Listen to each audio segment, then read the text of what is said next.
Bonjour le poulailler, c'est Max de la Chicken House. On se retrouve aujourd'hui pour une nouvelle vidéo. Ça fait un petit moment. Depuis la dernière vidéo sur cette chaîne YouTube, je suis devenu streamer au code quotidien sur Twitch. Dans la même optique que les toutes premières vidéos qu'on faisait en mode test, etc. pour donner des petits conseils sur Instagram, là on va essayer de se focaliser plus sur le stream en général pour essayer de vous partager un peu tout ce que je peux vous donner comme astuce, comme tuto, comme guide, etc. sur Twitch. Je suis loin d'avoir la science absolue, mais le but évidemment ici c'est de pouvoir vous partager le maximum de choses pour pouvoir vous aider dans cette aventure, cette formidable aventure qu'est le streaming. Et pour cette première vidéo, on va en sortir d'ailleurs une par semaine, n'hésitez pas à vous abonner. On va voir ensemble pourquoi streamer et surtout pourquoi streamer exclusivement sur Twitch pour y construire une communauté solide et pouvoir en vivre. Parce qu'évidemment quand on débute, ce qui est compliqué c'est qu'on a tendance à faire des streams sans avoir des personnes qui vont commenter et réagir avec nous. Se retrouver tout seul c'est un peu angoissant.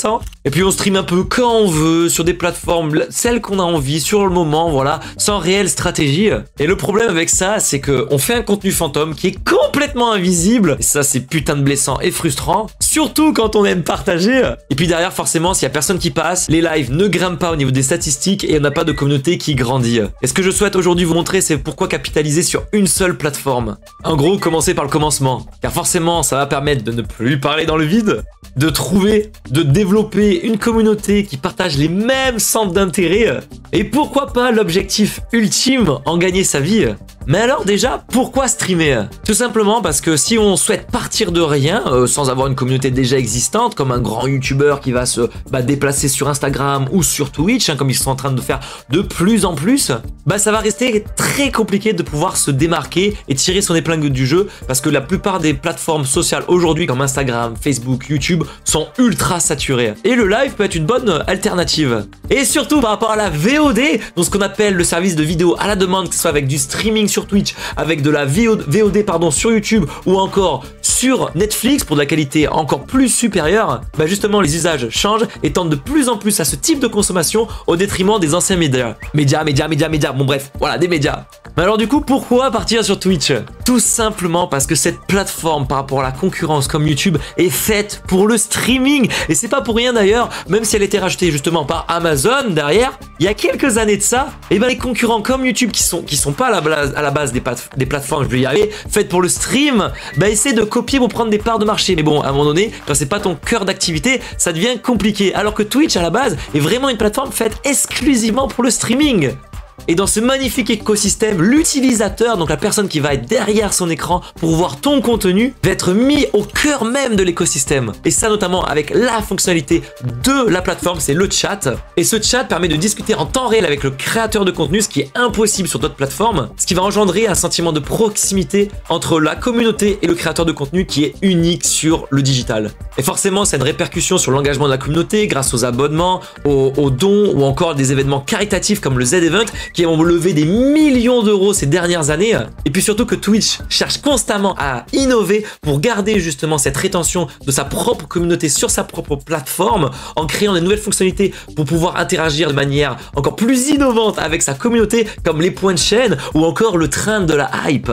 Et au niveau des opportunités, Twitch permet justement d'avoir un engagement qui est jamais vu, qui a été jamais atteint par rapport à d'autres plateformes, que ce soit Instagram, Facebook ou encore YouTube.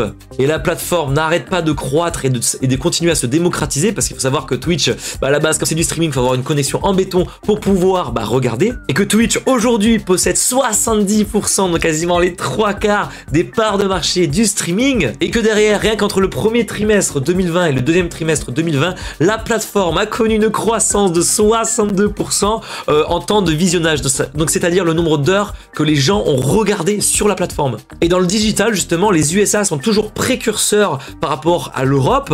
Oui, nous évidemment, ce qu'on cherche à voir, c'est l'évolution potentielle de la plateforme, donc nous Européens, puisque notre langue française est parlée majoritairement en France, en Belgique, en Suisse aussi notamment, donc en Europe, on reste vraiment européen. Donc il faut toujours regarder quand même le marché américain, nord-américain, parce qu'il est souvent précurseur et va donner des tendances qui peuvent arriver et qui arrivent très souvent en Europe.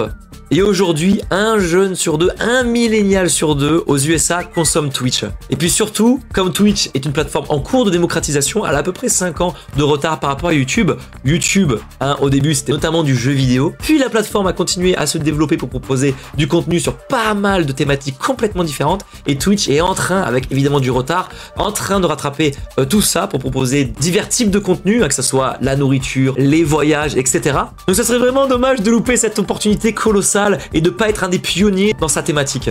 Et le dernier point avec Twitch, c'est que c'est la seule plateforme sociale où la communauté, donc c'est-à-dire que c'est vraiment un usage de soutenir son créateur de contenu préféré. Et donc avec Twitch, comparé à une autre communauté que vous aurez sur d'autres plateformes comme Instagram ou YouTube, il est possible de vivre son contenu très rapidement et sans avoir une audience colossale à plusieurs millions de vues. Donc si vous pouvez conclure, aujourd'hui Twitch va s'implémenter à mes yeux dans un trio du divertissement de la VOD, donc de la vidéo à la demande de demain. Twitch pour le service de streaming, YouTube pour les créations originales et indépendantes, et derrière Netflix pour les créations plus gros budget, qui sont en train de remplacer les médias d'hier, et que du coup, sur Twitch, comparé à YouTube, bon évidemment Netflix on n'en est pas là, mais ça serait dommage de pas s'y positionner avant qu'il soit trop tard. Donc voilà, aujourd'hui cette chaîne YouTube va prendre un grand tournant puisqu'on laisse tomber les tutos Instagram pour vraiment vous donner toutes les astuces que je peux avoir sur Twitch, parce que j'ai réussi en l'espace d'un an, un peu moins d'un an, de vivre de mon contenu sur cette plateforme grâce à ma super communauté. Si vous voulez la rejoindre, voir ce que je fais, n'hésitez pas à passer sur Twitch, le lien est en description, c'est la Chicken House. En attendant, si la vidéo te porte conseil, n'hésite pas à lâcher un like, à m'en dire en commentaire, à partager ton expérience, plus on est nombreux, mieux c'est pour faire des retours d'expérience et oubliez, on est sur Twitch. Twitch est une plateforme où c'est centré sur l'échange. Il y a des fonctionnalités justement à faire des vidéos. Par rapport à ça, il y a des fonctionnalités qui permettent d'échanger. Donc prenons le réflexe et dites vos retours d'expérience dans les commentaires YouTube. Si vous avez des besoins spécifiques, n'hésitez pas, je vous mets le lien dans le chat d'un salon Discord, de notre salon Discord de la Chicken House, où vous pouvez, avec un canal dédié, exprimer un peu tout ce que vous souhaitez avoir comme astuces liées à Twitch. Et en attendant la semaine prochaine pour une nouvelle vidéo, je vous dis à très vite les petits poulets et petites poulettes. C'était Max de la Chicken House.